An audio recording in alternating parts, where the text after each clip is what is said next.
안녕하세요. 네, 안녕하세요. 예, 추부야 TV에서는 모텔사랑 우산성 고양이 일하원 부동산 중개법인 대표이시고 난 모텔로 돈 벌러 간다 저자이신 이기론 대표님을 모시고 현 모텔시장 현황 및 모텔 매매 임대 투자에 대한 말씀을 들어보도록 하겠습니다. 이기론 대표님 안녕하세요. 소개 좀 부탁드리겠습니다. 네, 안녕하세요. 현재 부동산 중개법인 일하원 대표이면서 우산성 고양이라는 사이트를 운영하고 있고요. 저도 조그맣게 유튜브 잘잘잘 TV를 운영하고 있는 이기론이라고 합니다. 네. 모텔사랑이라고 이제 외형적으로는 많이 알려져 있습니다. 감사합니다. 네, 감사합니다. 모텔 컨설팅 매매 임대 중개는 언제부터 하셨나요? 제가 원래는 이제 재개발 재건축이 제 중개 업무의 전문이었었는데 1999년도 우연찮게 모텔을 하나 거래하면서 모텔이나 숙박업에 대해서 관심을 갖기 시작하고 99년 중반쯤부터 모텔이라는 상품을 중개하기 시작했습니다. 현재 코로나로 숙박업 쪽이 어렵다고 알고 있는데 현재 모텔 시장 상황은 어떻습니까? 한편으로는 실질적으로 2016년 이후 모텔이 조금 어려움을 겪기 시작해서 17년, 18년, 19년까지 사실은 이제 모텔이 장기적인 경기 침체나 여러 가지 상황으로 해서 모텔이 조금 2010년도에서 15년 전후하고 비교했을 때는 상당히 위축된 상태였었어요. 그러다가 2019년도 코로나19 감염병 사태가 생기면서 더군다나 더 크게 많이 위축되고 영업 매출이나 수익률도 많이 떨어진 상태죠. 그러면서도 또 한편으로는 이러한 코로나 위기로 어려운 상황, 경기 침체, 정치, 경제가 많이 어려움을 겪으면서 불안한 상황에서 매수세가 좀 일어나기 시작하는 것도 있어요. 최근에 보니까 제가 유튜브에 올렸다든지 매물로 올려놓은 상품들 중에서 2020년 중반 이후부터는 실제로 급매물 위주로 많이 거래가 이루어지고 있고, 특히 이번 2021년도 3월달 이후로는 외곽에 있는 숙박업소들이 서서히 거래가 이루어지고 있습니다. 예를 들어서 얼마 전에 영흥도의 한 모텔은 실제로 5, 6년 전에는 30억대 호가였었거든요. 실제로 제가 26, 7억의 거래를 하려고 했었는데 그 당시 안 팔았어요. 근데 이번에 보니까 16억 선으로 급매로 해서 처리를 했다고 며칠 전에 미안하다고 저한테 연락이 왔더라고요. 그러는 거 보면 한편에서는 숙박업을 투자하고 운영하고 여러 가지 어려움을 겪고 있는 반면에 또 다른 한편에서는 지금이 기회라고 생각을 해서 투자를 하시는 분들이 있구나라는 생각이 들고 있습니다. 제가 알기로는 모텔 쪽 사업은 옛날에 노무현 정부 때 성매매 특별법 이후로 계속 하향세를 겪었던 것 같은데 지금 현재 숙박 시장 변천사 좀 어떻게 좀 되고 있는지 한번 좀 말씀 좀 해주세요. 제가 1999년도에 숙박업 중개를 시작할 때 그때는 이제 전혀 몰랐었어요. 근데 99년 이후에 2000년대 들어서면서부터는 모텔이라는 숙박업소가 실제로 김대중 정부에서 2002년 월드컵 경기로 활성화시키기 위해서 호텔 숙박업이 모자란 상태에서 모텔이라는 상품을 개발을 많이 했어요. 그때 이제 대출을 해주기 시작하니까 그 이전에는 이제 모텔이라는 상품, 여관이라는 상품을 대출을 안 해줬는데 그 이후에 대출을 해주면서 모텔이라는 상품에 투자를 하기 시작했고 시설이 고급화되고 이제 비즈니스 호텔 또는 관광 숙박 시설의 기초 시설로서의 모텔이라는 상품이 탄생하기 시작했다고 저는 생각하고 있습니다. 그리고 이제 모텔이라는 상품이 실제로 2004년도에 성매매 방지 특별법이 터지기 전과 후로 나누는데 2004년 9월달 성매매 방지 특별법이 터지기 이전, 그러니까 시행되기 이전이죠. 터진다는 말보다 시행되기 이전에는 모텔이라는 숙박업이 실제로는 아무런 생각 없이 거래를 했다고 할까? 거래하고 시설 투자하고 운영을 하고 있었어요. 근데 2004년 성매매방지 특별법이 시행되고 난 이후에 한 2, 3년간 2005년, 6년 거의 이제 7년까지 특히 5년, 6년도에는 상당히 많은 통계로 보면 한 3천여 개 가까이가 경국매 시장에 노출되는 어려움을 겪기도 했거든요. 그런 어려움 때문에 2007년도 전후로 해서 부티크 호텔이라는 것이 탄생을 했고 또 부티크 호텔은 젊은 친구들이 모텔이라는 상품에 대해서 복합 놀이 공간으로 이동하게 하는 어떤 역할을 했다고 생각을 해요. 제가 한번 2004년도부터 2020년도까지 모텔 연도별로 변화 추이를 한번 정리한 게 있는데 제가 한번 잠깐 간단하게 한번 네네. 소개를 한번 해볼게요. 대한민국 모텔의 연도별 변화 추이를 영업 방법, 주 고객층, 용도 전환, 또 객실 관리 시스템, 홍보 또는 홈페이지 제작, 시설, 로비 공간, 소통, 이런 쪽으로 분류를 해서 한번 자료 정리를 했었는데, 영업 방식으로 한번 보면 2004년 성매매 방지 특별법 시행 이전에는 유흥업소 영업 위주고요. 실제로 러브호텔 영업 위주였다, 대실 영업이었다라고 보면 되고요. 2004년도부터 2007년도에는 아까 말씀드렸듯이 2004년 성매매 방지 특별법 이후에 약 2, 3년간 한 3천여 개 가까이가 경공매에 노출되는 수모도 겪기도 했는데, 그 당시에는 유흥업소 영업이라든지 러브호텔 영업 위주에서 이제 이벤트 영업이 시작이 됐고요. 여전히 이제 유흥업소 영업은 2019년 코로나 감염병 사태의 3단계, 4단계 가기 전까지는 그래도 일부 모텔에서 유흥업소 영업은 계속되었다고 보면 되고요. 그 다음에 2004년부터 2011년도에 러브호텔 영업, 이런 것들도 어떻게 보면은 2015년, 17년까지 계속됐어요. 그리고 이제 특히 2007년도 이후에 부티크 호텔이 탄생을 하면서 이벤트 객실, 이벤트 영업 위주, 또 자랑거리를 만들어내는 숙박업소들이 젊은 고객들을 유치하기 시작했고요. 2011년부터 2013년까지는 이제 패키지 영업이라든지 프랜차이즈 영업이 시작됐다고 보면 되고요. 2014년부터 15년 요때는 이제 유흥업소나 러브호텔 대실 영업은 꾸준하게 이어졌고, 이때 이벤트 호텔 영업이 이제 많이 시설이 고급화되는 그런 경향을 끼쳤고, 그 다음에 이제 패키지 영업이 생겼고요. 이때부터 이제 호캉스라든지 모캉스라든지 이런 말들이 나오기 시작했고요.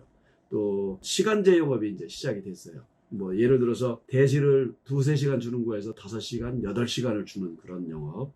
또 일부 지역에서는 이제 영업이 잘 되는 숙박업소의 고객들이 많이 찾는 곳에서는 3시간을 주고 3시간 넘는 시간에 대해서는 이제 추가 요금을 받는 그런 영업 형태가 일어났고, 또 시간으로 요금을 받는 그런 영업, 이제 저희가 시간제 영업이라고 하는데 그런 형태가 나타났고요. 2015년도 이후로는 이제 비즈니스 호텔이 많이 들어서기 시작했고, 무인 객실 관리 시스템이 활용됐고, 그때부터 활성화됐다고 봐야죠. 그다음에 이제 대한민국, 한국을 찾는 외래 여행객들이 많아서 비즈니스 호텔들이 활성화되기 시작했고요. 실제로 2010년도 박근혜 정부에서 비즈니스 호텔을 건축을 장려해서 정부에서 지원책으로 해서 많이 생겼는데, 2014년, 15년도에 중저가 비즈니스 호텔이 가장 활성화되었던 시기다. 그리고 2015년도, 16년도 이후부터는 이제 실제로 전화 예약이지만 모텔에서도 예약하는 예약 문화가 이제 발생을 했다라고 보면 되고요. 고객층으로 분류를 해서 보면 2004년도에 모텔 여관 이쪽에서는 대부분 이제 40, 50대 고객이 주고객이었고, 2004년도에서 2007년도에서는 이제 서울 수도권은 그때부터 이제 20, 30대가 나타나기 시작했고요. 2007년도에서 2013년도 전후로는 2007년이나 2011년도에는 이제 가전제품이나 컴퓨터 관련되는 리모델링이 많이 유행을 했고, 그때는 20, 30대의 젊은 층들이 모텔이라는 상품을 새로 인식하게 되는 그런 시기였습니다.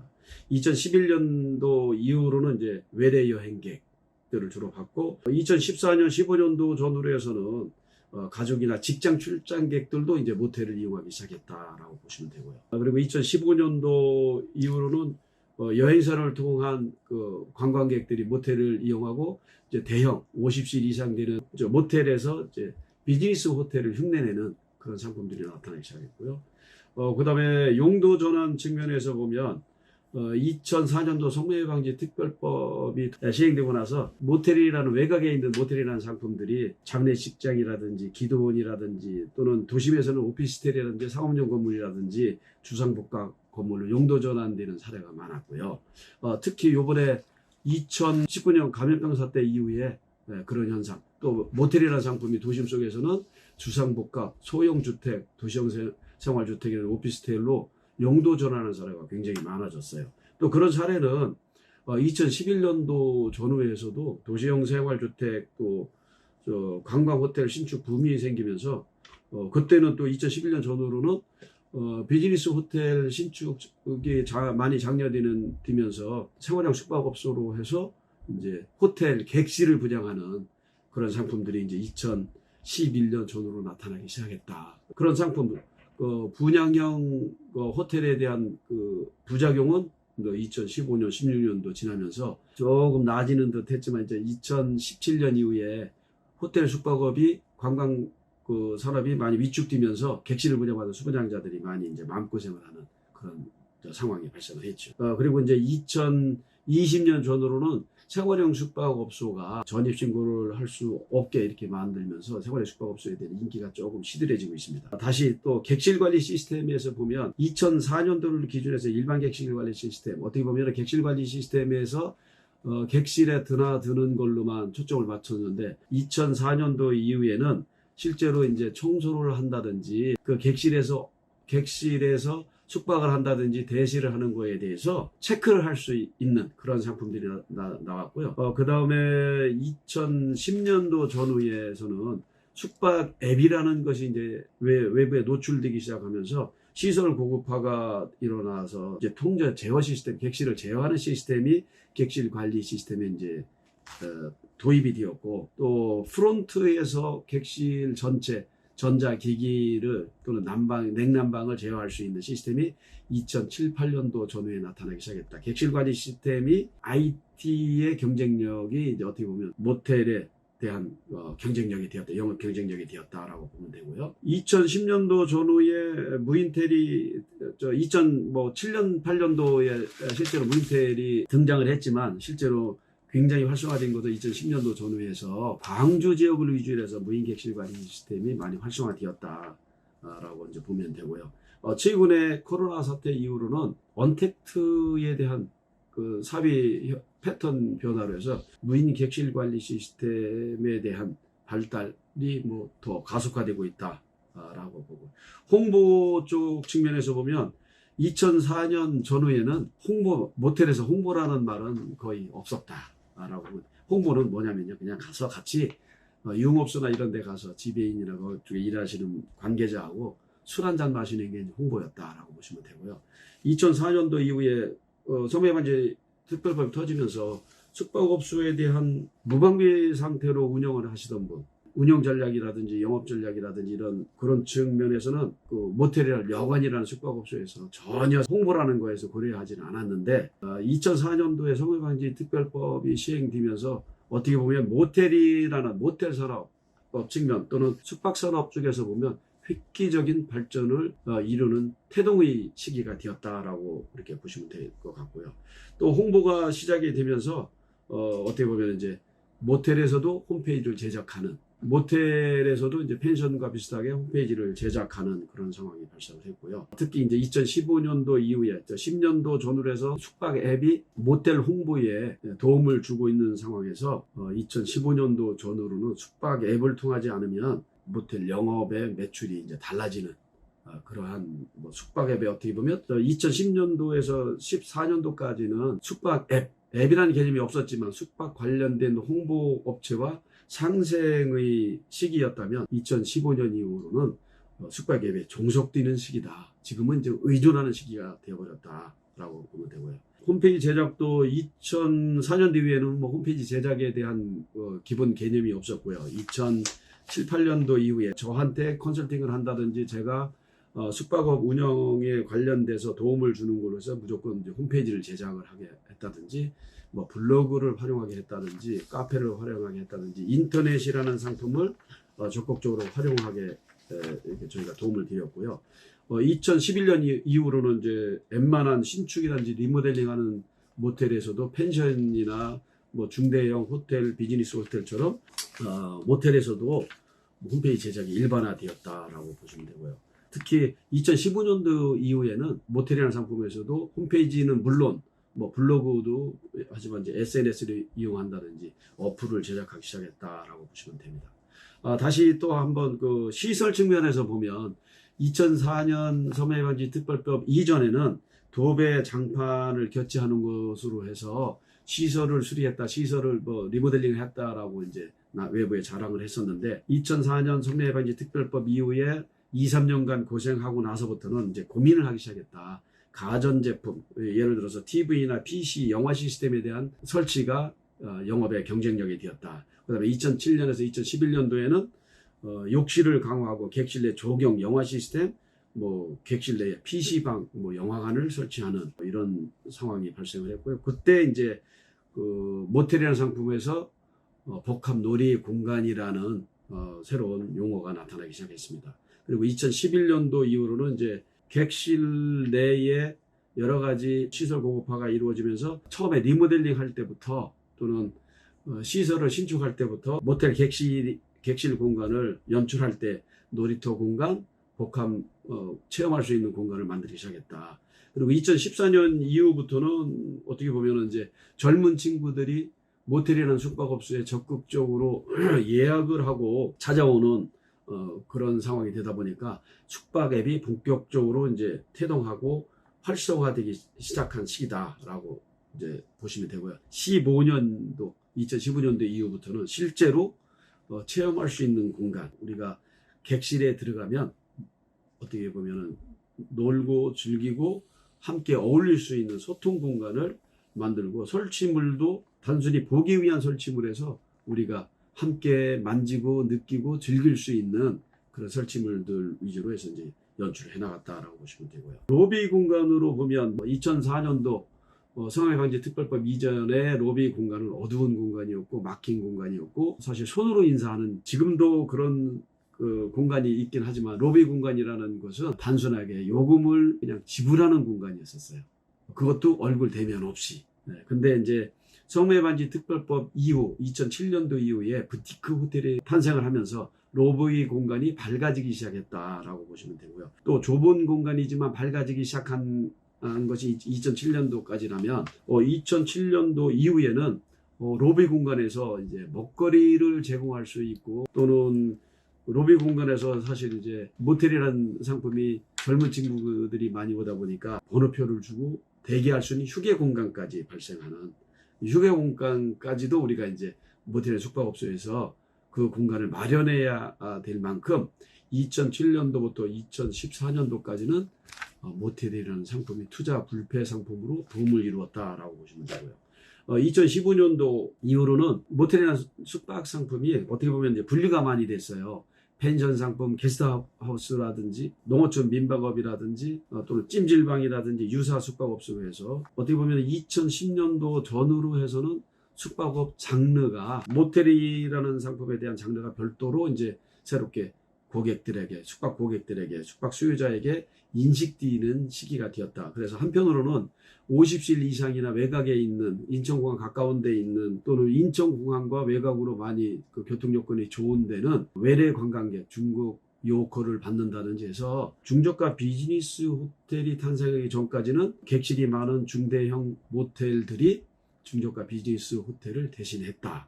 근데 2013년, 14년, 15년도에 중저가 비즈니스 호텔들이 서울 수도권에 뭐 상당히 많이 그 자리를 하면서 대형 모텔들, 그러니까 중저가 비즈니스 호텔을 대체하던 모텔이라는 상품, 중대형 모텔 상품들이 많이 어려움을 겪기 시작을 했습니다. 그 당시만 해도 로비 공간이 넓어지고 휴게 공간이 생기고 하는 시기에는 예를 들어서 신촌이라든지 뭐 대학교 주변에 일부 모텔들은 객실 30여 실로 1억 5천, 1억 8천 정도의 월 매출을 달성할 정도로 모텔이라는 상품이 실제로 뭐 상당한 수익을 발생을 시키고 부동산 투자 금액에 대해 자금 투자에 비해서 수익률이 여러분들이 알면 깜짝 놀랄 정도. 며칠 전에 제가 유튜브를 하나 봤는데 자기가 알바했던 경험을 소개한 유튜브를 봤는데 5시간 동안에 객실 청소를 60개를 했다. 그게 작년에 2020년도. 그러니까 실질적으로 5시간 동안에 60팀 정도의 대실 영업이 이루어지고 있는 숙박업소가 아직도 있다라고 보시면 됩니다. 그 다음에는 이제 소통이라는 측면에서 보면 제가 이제 2004년도 전후로 해서 많이 그 기준을 정했는데 왜냐면 2004년 9월달 이전까지는 모텔은요 그냥 허가를 받으면 영업이 됐어요. 잘 됐어요. 안 되면 유흥업소와 영업을 하면 돼요. 대실 영업을 하면 돼요. 어디에 있는 숙박업소든 대부분이 잘 됐어요. 또 도심 속에 있는 숙박업소 시설이 후져도 찜구류만 이런 거 좀 깔끔하게 해놓고 유흥업소 몇 개만 잡을 수 있었으면 매출 걱정 안 했어요. 저도 이제 그런 이유의 숙박업소를 몇 개 투자를 했었는데, 예를 들어서 제가 5억을 투자해서 매출 4천에서 5천짜리를 가지고 있었는데, 그러면 월세를 한 2천만 원 정도 받아요. 왜? 지출이 얼마 안 들기 때문에. 근데 성무예방지 특별법이 시행되고 나니까 매출 5천짜리가 2천으로 떨어져요. 제가 월세를 1,800을 받고 있었는데 매출이 2천이면 어떻게 되겠어요? 당연히 월세를 낼 수 없는 처지가 되죠. 근데 저는 이자를 내야 되잖아요. 대출 받았기 때문에. 그런 상황에서 이제 경공매에 노출된다든지 그 숙박업소를 처분해야 되는 그런 상황이 되어 있습니다. 다시 돌아가서 대한민국 모텔의 연도별 변화 추이 중에 소통이라는 측면에서 보면 2004년도 이전은 뭐 소통이라는 개념이 없었고요. 로비 공간도 어두웠고요. 복도도 어두웠고 고객과 모텔리어들과 뭐 소통, 대화 이런 거는 없었습니다. 근데 이제 2007년도 이후에 부티크 호텔이 탄생하고 젊은 친구들이 모텔이나 숙박업소에서 여러 가지 복합 놀이 공간으로 활용이 되면서 그때부터는 이제 프론트가 밝아지기 시작하고 넓어지기 시작하고 휴게 공간이 생기기 시작했고, 2011년도 이후에는 이제 중저가 비즈니스 호텔 역할을 하면서 카운터라는 개념보다 이제 프론트 개념으로 이제 이동을 했고요. 2014년도 이후에는 이제 대부분이 모텔들이 이제 카운터가 오픈이 되는, 밝아지는, 손님과 고객, 또 숙박 고객, 대실 고객과 아무런 꺼리낌 없이 소통하고 인사하고 서비스하는 그런 어떻게 보면 소통의 활성화가 발생했다. 또 하나는 이벤트 객실이 연출되면서 많은 사람들이 그 외부 조그만 공간에서 또는 외부 공간에서 이벤트나 뭐 생일 파티나 뭐 여러 가지 자기들끼리 모임을 갖던 그런 공간을 모텔에서 2010년 이후죠. 10년 이후 이벤트 객실을 점점 크게 만들었다. 대한민국 모텔의 연도별 변이 추이에서 보면 소통이라는 상품이 2004년도 이전에는 프런트에서의 소통이, 지금은 이제 로비 공간이라고 우리가 얘기를 하고 있는데 그 공간에서 이제 고객과 소통하는 일이 거의 없었다. 근데 이제 2010년도 이후, 특히 2007년도 부티크 호텔이 탄생하면서 젊은층 고객들이 이제 부티크 호텔을 많이 이용하고 예약하고 이용하기도 하고 오면서 이제 번호표를 나눠줄 정도가 되다 보니까 휴게 공간을 별도로 마련해야 됐고, 그때부터 이제 실제로 프론트, 이제 옛날에 카운터라고 했던 그 공간이 프론트로 됐고 로비 공간으로 이제 이미지를 전환했고, 또 실제로 신축이나 리모델링을 할 때 로비 공간을 상당히 신경 쓰면서 했다라고 보시면 되고요. 2014년, 15년도를 거쳐서 이제 소통, 고객과 소통하는 게 활성화되기 시작했다. 그리고 2015년도 이후로는 실제로 1층 로비 공간이 적극적으로 활용되기 시작했다. 이렇게 보시면 됩니다.